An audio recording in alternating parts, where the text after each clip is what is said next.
Welcome back. We've been taking a close look at the core work here at the African Group of Negotiators Expert Support.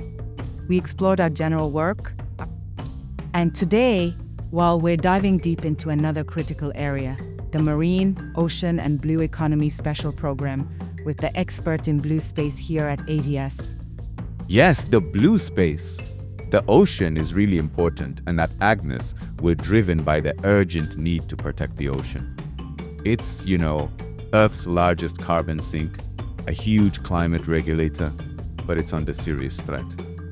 That whole triple planetary crisis, climate change, biodiversity loss, pollution, it's hitting the oceans hard.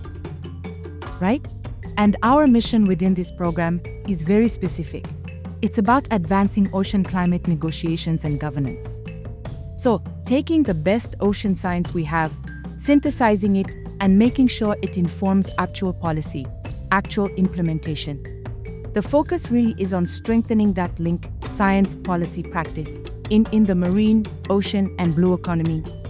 Exactly. Right from researching to a ministerial mandate and then to practice. We use what we call a nexus approach. Sounds a bit academic, maybe. A little. Yeah, but it just means we don't look at these problems in isolation. We try to integrate marine conservation, climate resilience, and developing the ocean economy sustainably, all at the same time. This helps make sure our marine and climate policies aren't just based on evidence, but that they're also sensitive to indigenous, traditional, and local knowledge, which is vital. Okay, that nexus idea sounds good, but also inherently tricky. I mean, isn't there often a tension between, say, rapid economic development, the ocean economy pushes, and conservation efforts? How do we manage that potential conflict? Well, that's precisely the kind of strategic gap we aim to fill. A core part of our work is supporting policymakers, scientists, negotiators by developing for them the tools to navigate that exact tension. It's not just about handing over scientific summaries.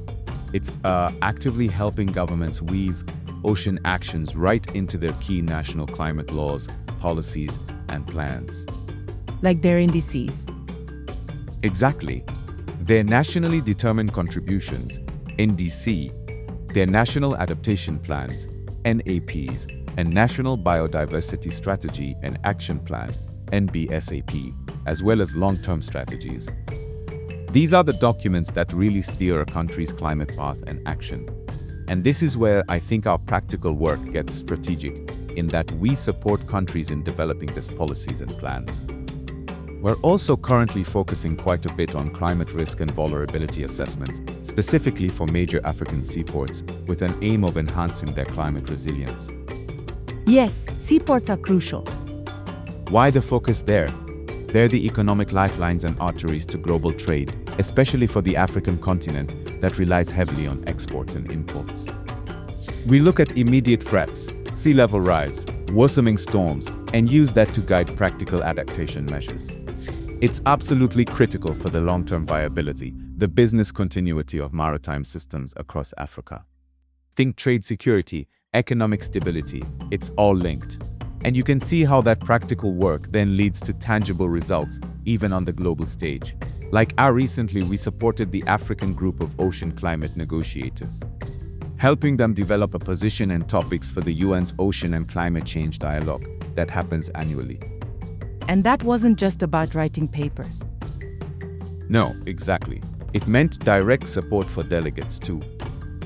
From developing statements and position, to supporting with logistics to make sure African voices are actually at the table, like when we helped support 2 delegates to attend SB 62, working with the Ocean Conservancy on that.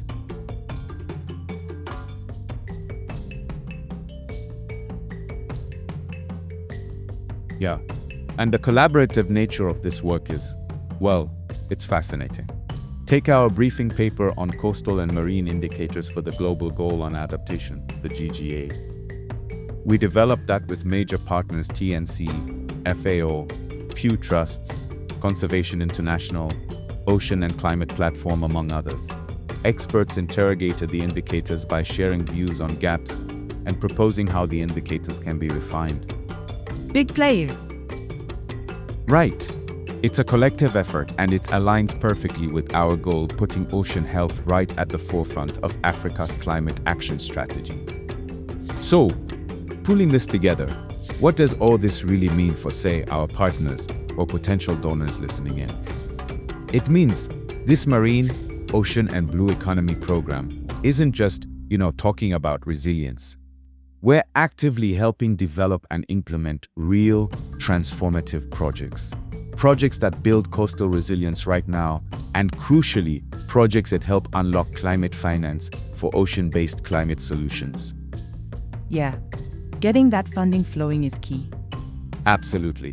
And if you connect it back to our overall AGNES mission, this work directly supports the continent's sustainable development goals, like SDG 14 on life blue water and SDG 13 on climate action. It's about ensuring the marine resources, the coastal infrastructure that communities depend on, are protected against these growing climate threats, making them climate resilient. So, you as our listener, do you care about our ocean? Do you protect it?